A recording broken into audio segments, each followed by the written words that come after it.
Good evening, everybody. We're continuing our path, finding your path, the path of the just, Mesilas Yesharim, Moshe Chaim Luzzato's step-by-step guide as to rise up in one's spirituality and become close to HaKadosh Baruch Hu. I just want to be completely off topic. I just got back, as I was mentioning, from the States.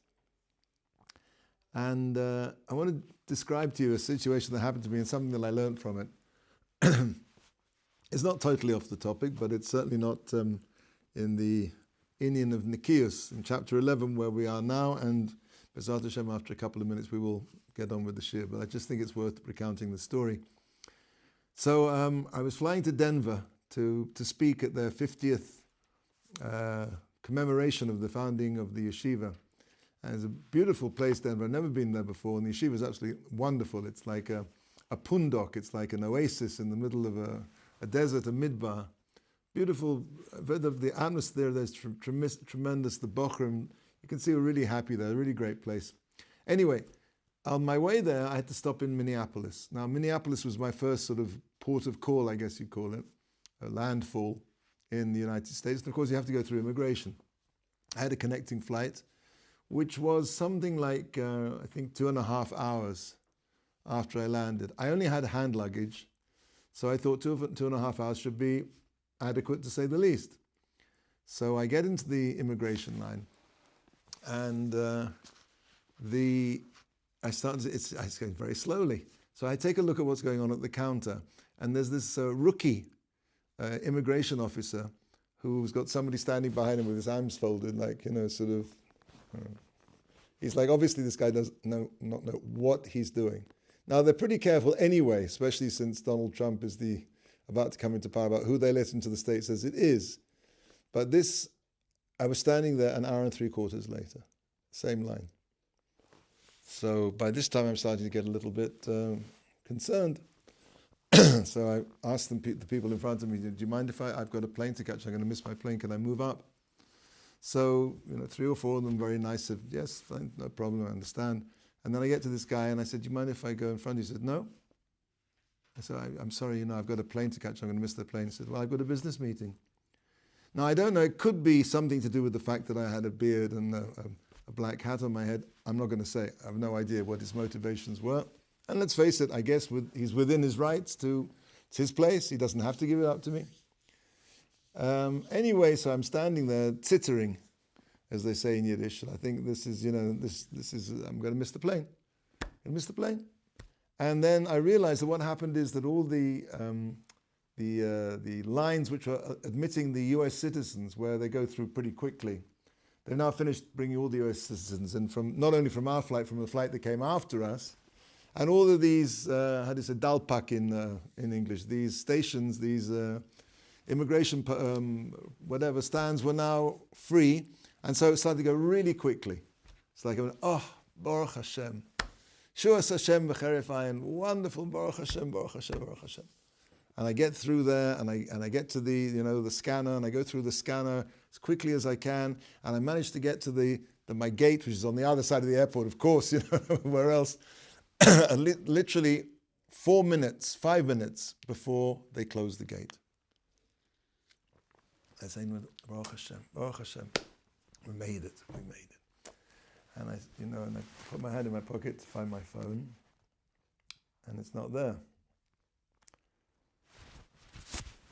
So I search all of my pockets, I turn all my pockets out, I turn my hand luggage out, it's not there. So what do? I say, sir, I'm sorry, we have to close the flight. All I have in my pocket is Rabbi Aaron Wasserman, who's the Rosh Yeshiva of the yeshiva's phone number, and no phone to call him on. I thought, what do? I have to miss the flight. I go back, maybe I left my phone at maybe it's still there, maybe somebody didn't steal it, maybe. So I figured out what must have happened was that in my rush, as I went through the scanners, I probably left it in one of the trays. So I get out of the gate there, just outside the gate. There's this very nice fellow. I think he was probably an Arab, but he was a very sweet guy. He said to me, "Can I I'll give you a ride back to to International." So he said, "Just stick your wheelie, your hand luggage in the back, and we'll be off. So we speed over to International, and it's not there. And all the guys there were very, very nice. They all helped me. We looked through all of the trays, nothing. So now I'm getting a little bit, and he says to me, why don't you go over to the Central, or whatever, some place or other place. He said, maybe it's there. I went over there. No. So he says to me, sir, maybe come back in a couple of days. I'm speaking the following night. Maybe come back in a couple of days, maybe in the lost and found. So at this point I start to get really panicky. And I suddenly catch myself. I said to myself, this is a Nasoyan. This is what you've been learning about for all these years. This is it. There's a Rabbeinu Shalom in the world. What are you panicking for? This is Hashem is running the world, and this is a test. And I thought to myself, the lesson was that being in a Nasoyan, half of being a Nasoyan is to recognize it's a Nasoyan. A lot of the time we get so verblungered, for tumult, for mixed up, and that we forget there's a Rabbeinu Shalom running the world, and he is putting you in this situation right now. Relax.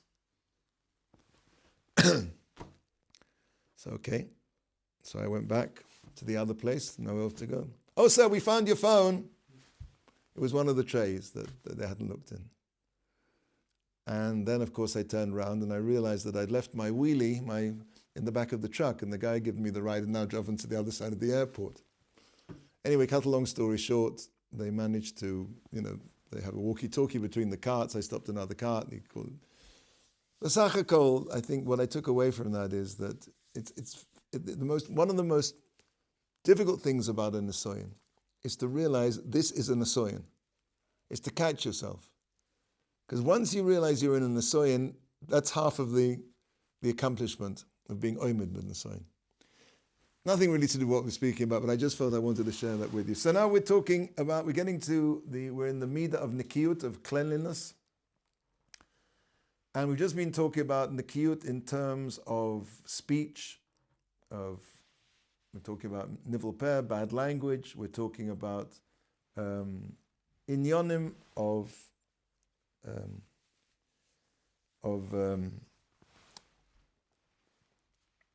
immorality, promiscuity, and we talked about Maisa, which we said even though the actual Maisa itself, there's also Isurim for anything which is in any way intimate, we went into details, even looking at spending time getting the money back from the lady who's giving you the money back so you can take a look at her.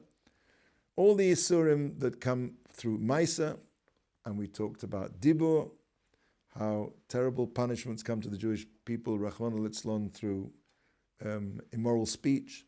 Everybody knows why the kala goes to the chuppah, but anybody who spells it out is menavel peh. And now we've reached the level of, we're just going to finish off here, which is machshava. I spoke about this a little bit last time. B'inyan machshava, kvar omru b'tchilas ha-braisa, shalanu, at the beginning of this braisa, v'nishmata mikol davar ra, it says that the Torah says, and you should guard yourself from anything which is bad. And Chazal explain that means, in Yuma, shelo yaharhe adam b'yom v'yavo lidei tuma balayla. It's not just talking about davara, it's not just doing the thing, not even just speaking about it, but even a thought. Because a thought brings a person to something where he will become impure at night. For Armun it says, Hihurei Aveira, Koshim Me'aveira. I think we spoke about this a little bit last time. That thoughts of sin, promiscuity, are worse than the Aveira itself. It's difficult to understand this. So we spoke a little bit last time we met about the idea of a person is where his thoughts are. A person really is what he thinks. So in a sense, that's your essence. So if that's your essence, then in that sense that it's worse than the Meiser itself, because that's really who you are. That's where you are. It's where you are. It's where you exist. That's the world in which you exist. I think another idea is that we know the Ramchal speaks about it, and Nefesh HaChaim. It's a very well-known idea, the different levels of the neshama, of the soul. Neshama is really a general term, but the neshama has different levels. There are 5 levels. The lower 3 levels are called neshama, ruach, and what's it called? I've forgotten it now. Nefesh, thank you. The nefesh is the lowest level. The nefesh is the level of action. The level of ruach, not unsurprisingly, ruach also means spirit, but it also means wind, is the level of speech. And the level of the neshama is the level of the machshava, of the thought. So, in a sense, that when a person's thoughts are in an improper place, that pagam, that impurity, reaches up to a very, very high place inside him. And even though at that level, the ability for a person to contract tumah, because it's such a high level, the ability for that lowliness, that physicality, is very limited in as much as how far it can really penetrate into those lofty levels of the soul. Nevertheless, the mashal, the parable is given. The idea being that on a beautiful white silk dress or scarf or whatever, even a small speck of dirt is a tremendous pagam. So even though technically the ability for the tumah to penetrate to that level is very, very limited, but nevertheless, because of the level of the elevation and the purity of that level of the neshama, so even a very, very little bit is a big blemish. So that's maybe another idea why the neshama, when the person's which is the level of machshava, that could be considered on one level worse than the meiser itself, because that goes, so to speak, lifnai or lifnim, that goes right to the inside a person, when a person has improper thoughts. So we spoke last week about, again, what is the antidote? The antidote for meiser, the antidote for speech, the antidote for thoughts, and especially for thoughts, is Torah. When a person's mind is filled with Torah, he's purifying his neshama. He becomes on a higher level. The words of Torah themselves enlighten him. They repel, so to speak. They repel the tumah. And we also spoke last week about the idea of barasi yetzer hara ubarasi Torah tavlin. Torah is the tavlin, is the antidote. I also gave this idea that there's an idea that the Torah and the desire for arayos actually come from the same root. Etzel le'umat zeh osa elokim. Hashem makes everything positive and negative. There's light and darkness, in the electricity, positive and negative, evil and good, good and evil. Everything has ets counterpart. Hashem created this world as a duality in that sense. Hashem echad, but the world is a duality of good and bad. So the other end of the pole, and therefore it's connected to it, of arayos is Torah. So Torah, so to speak, really hits right at the root. It's metaken. It sweetens the root. It gets to the root of that problem, of that desire, and it takes that energy that is part of the normal human being, and it channels it and it turns it into Kedusha. The Torah has the ability to channel all of the lower part of a person into something which becomes rarefied, refined, and elevated. And that's the only antidote. There is no other antidote. I mean, I don't know if I need to bring this in here, but you see that the Catholic Church has been riddled for years. I mean, they keep getting away with it. I don't know how they do it, but with scandal after scandal, I don't have to go into details, of these people who are supposed to be holy people, how lowly they are and how depraved they are. Because there's no antidote. There's no tavlin except Torah. So that's what we said. It says here, we just discussed that. Umokam umikra molehu in Mishlei says also Tovas Hashem kol machshavos ra. It's a disgusting thing to Hashem, any bad thoughts. Now again, really, what we just described is, how do people say to me, well, how can you control your thoughts? The answer is you can control your thoughts. It's difficult. Most of the Torah is to do with maasim, with physical actions. Shake a lulav, put on tefillin, keep Shabbos, because the world of action is much more accessible to us. And the world of machshava is much more difficult to access. But Hashem gave us the tavlin, He gave us the antidote. A person, when he's oisik in Torah, and he's enjoying his Torah, and even if he's not enjoying his Torah, but certainly if he is, he's becoming elevated, he's becoming proof against the wiles of the Yetzer Hara, and he's turning all of that natural energy inside him into something very holy. Okay, we're going to move on now. Excuse me. V'hinei, dibarnu mishnei gufei averus chamuros. We've been speaking up to this point about two sins. She'bnei Adam krovim lekoshel ba'anfeihem mipnei rubam shel anofim v'rov netias libo shel Adam b'tavasoi alehem. Up till now, we've been talking about two very famous averas, very widespread averas, which are gezel, theft, and promiscuity. And he explains that people are very close to falling in all of their anfeim, their particular branches, because there are many different aspects of ways that you can go wrong when it comes to problems with gezel and money. We described that in previous sugyas about what gezel is. Gezel isn't just holding up a bank, It's not just walking around with a big bag with swag marked on it. I'm not going to go into it again, but gezel has many, many different facets. And similarly, as we saw, Arias has many facets: thought, action, and speech. So that's one of the reasons why it's very difficult to steer clear of getting yourself into trouble in those areas. And another area, very simply, is because the nature of a person is that he desires these things.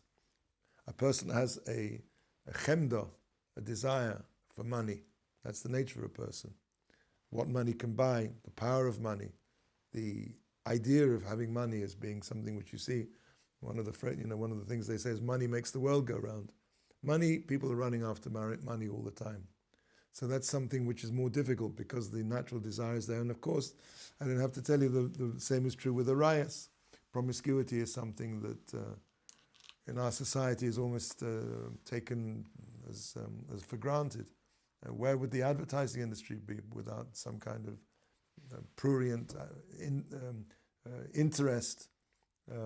Films quite gratuitously have some kind of,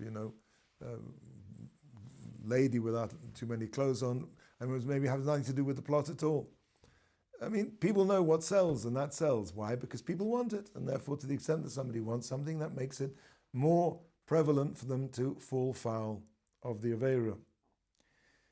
Now we're going to talk about something, the third level, which again, as it says, Rubam, Kulam, Rubam Begezel, and a small amount of them by Arias, and Kulam Beloshen, Avak Loshen Hara. But now the third level we're going to talk about is something which is the Madrega Hashlishi Achre Gezel Vairos Le'inyan Hachemda, and the third level, third degree of desire that people have after money, which is the greatest one, Arias, which is the second.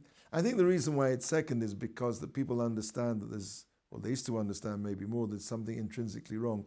There are many ways to kind of justify gezel, to say, well, that's business and everybody does that, etc., etc. It's a little bit more difficult to justify promiscuity. A person knows what he shouldn't be doing. And so therefore, I think it's more common that people fall foul of gezel. But those are the two greatest draws on a person's yetzer.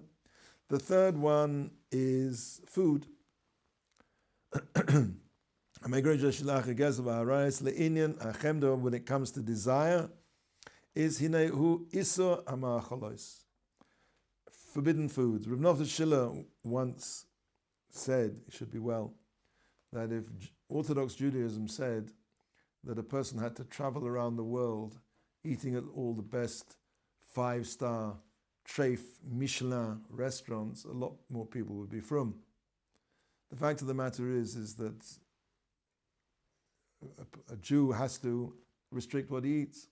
He can't eat meat or milk. He can't eat things from a behemoth which is tamea. He can't eat things even from an animal which is pure, which has been slaughtered in the wrong way, if it's an animal which requires slaughtering. He can't eat at all on Yom Kippur. He can't eat, chametz on Pesach. You can go through a whole list of things that you can't eat. And eating is a very basic desire, as I don't think we need to, The genius of Judaism is that it manages to, in all of these areas, sublimate that desire. The true sublimation of arayas is marriage.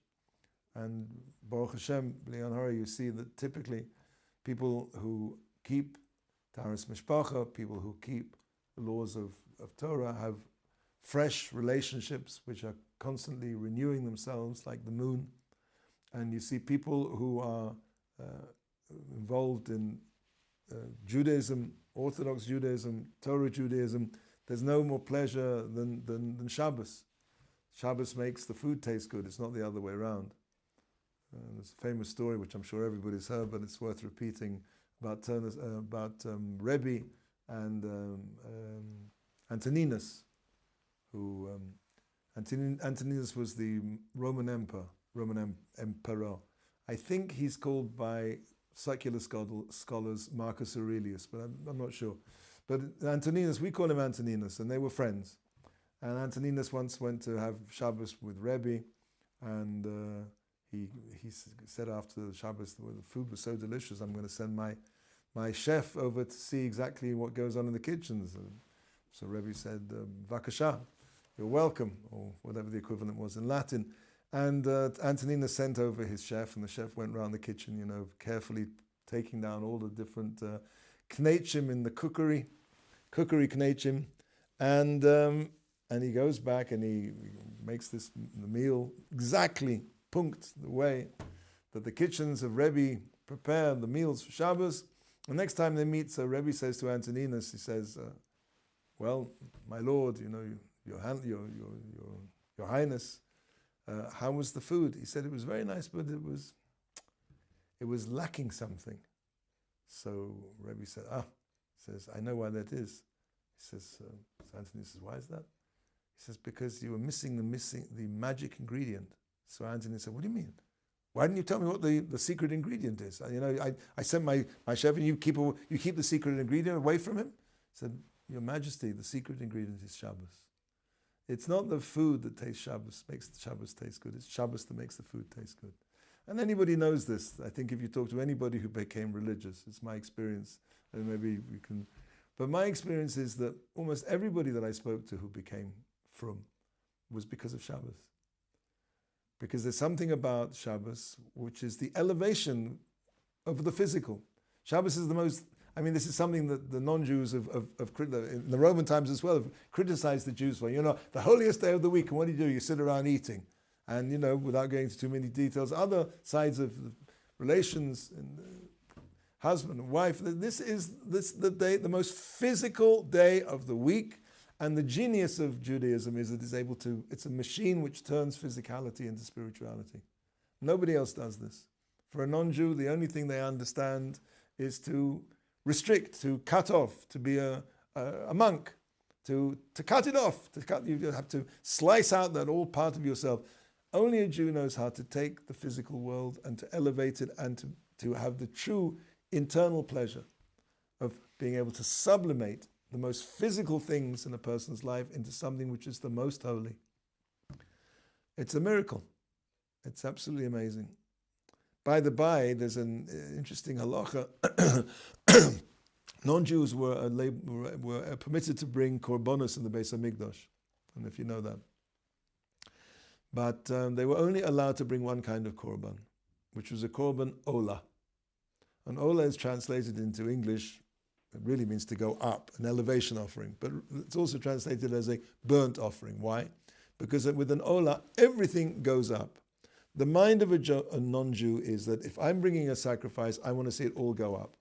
The concept of the Kohanim ochlim, the Kohen eat, which they do in all the other korbanos pretty much. HaKohanim ochlim, v'habailim miskaprim, and the bailim, the person who brings the korban, gets the kapara. That's something which just the non-Jewish mind doesn't fathom. It's like, hello, I mean, your priests are getting a kickback over here. Hello, I want to see that go up. That's my sacrifice there, chum. What are you doing eating it?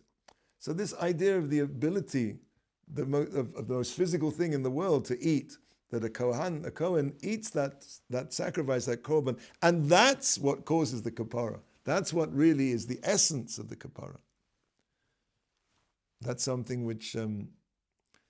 So, we're talking about food, and as we said, it's the third level, and there are many areas of food that a person has to steer clear of. We said before, bein be'inyan hatreifos atzmam, whether we're talking about treif themselves, bein be'inyan taruvosehen, mixtures, forbidden mixtures of or the whole sifim in Shulchan Aruch about what's permitted and not what's not permitted in terms of mixtures of forbidden and permitted foods.